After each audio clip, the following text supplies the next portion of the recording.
PaperBoy News here to deliver y'all that daily report. Now, high-ranking reputable from Crenshaw Mafia, Lil Hawk, been gone from social media as well as the world for over 26 years. And he finally sat down and gave us the raw of his life story. So let's talk about it. Now, Lil Hawk said he always knew that he had talent in rap, but he was so active in the streets and trying to push the line for the Crenshaw Mafias that he didn't understand his worth. And he said to make matters worse, while he was doing his raps, his section was going to war with another section in which a lot of his homies lost their life. And Lil Hawk, being a product of his environment, he caught a case off of that in which he disappeared for a long time. Now, Lil Hawk said when he was locked up for those 26 years, he was on the main line. And he said when he finally got home, being much older, he went back to his original love and started focusing on his music. Now, Lil Hawk said the whole purpose of the Bangin' on Wax album was to show that Crip&Bloods can collaborate and do music together without hurting each other.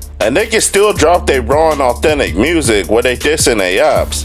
But at the end of the day, after they record their music, they can all walk away like men. And Lil Hawk said that was very interesting to him, because being an active gang member at that time, to be able to record music with his ops, he realized that those dudes is real just like him. And a lot of people that he used to look at as rivals from back in the past, he's now close friends with. Now, Lil Hawk said while serving that 26 years on the main line in California State Prison, he witnessed and got to see the roughest and toughest Crips, Bloods, whites, others, essays, and Asians. And he said from his experiences in California State Prison, as well as building friendships with these people that he once looked at as ops, his point of views and the way he used to look at them changed. And he said the new Lil Hawk don't got no hatred towards no black man, no Crips. And he said a man is a man and he's just gonna keep it like that. Then Lil Hawk was asked how did he deal with the transition of being out here in the free world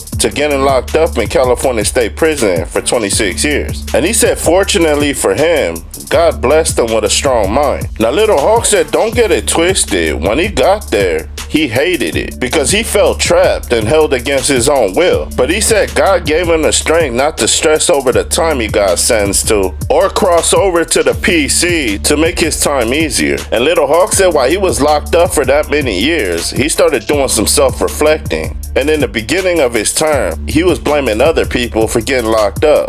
But he said as the years gone by, he started realizing that his crimes and his actions is the reason why he got locked up. Then he says he's gonna be a Crenshaw Mafia to the day he died. But there's always two choices in life, the good one and the bad one. And he said this time he's taking the good route, where he uses his gang affiliation to save lives. And he challenged all the Crips and Bloods in Los Angeles and said that we already pushed hate for a long time. And if we were to sit down with these people that we call ops, we would have opened up more doors and more opportunities in our communities. And Lil Hawk said when it all boils down, all the Crips and Bloods are related to each other. Then he posed this question to the Crips and Bloods, and he said, where's this hate really coming from? And he said people are so prideful and don't want to bow down. That's what's fueling this ongoing war. And he said this ongoing cycle of hate is going to continue until people learn how to respect each other. And he said this can be accomplished if the big homies from every section were to check their little homies if they did something wrong. And he said he's so much of a real ninja now,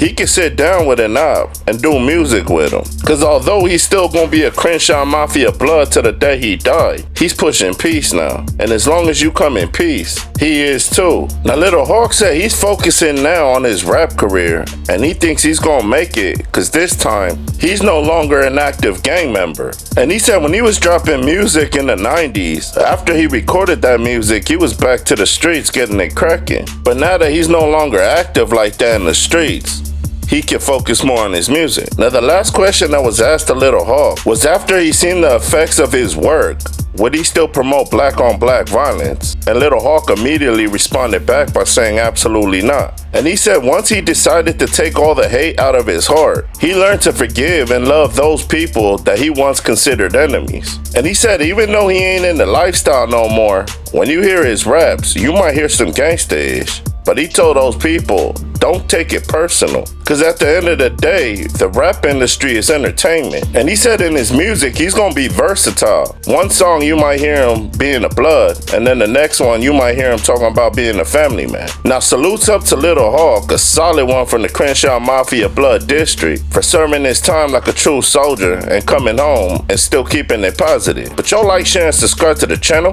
Y'all let me know what y'all think down in that comment section. PaperBoy Newsstand. Y'all be safe and stay dangerous out there. Count.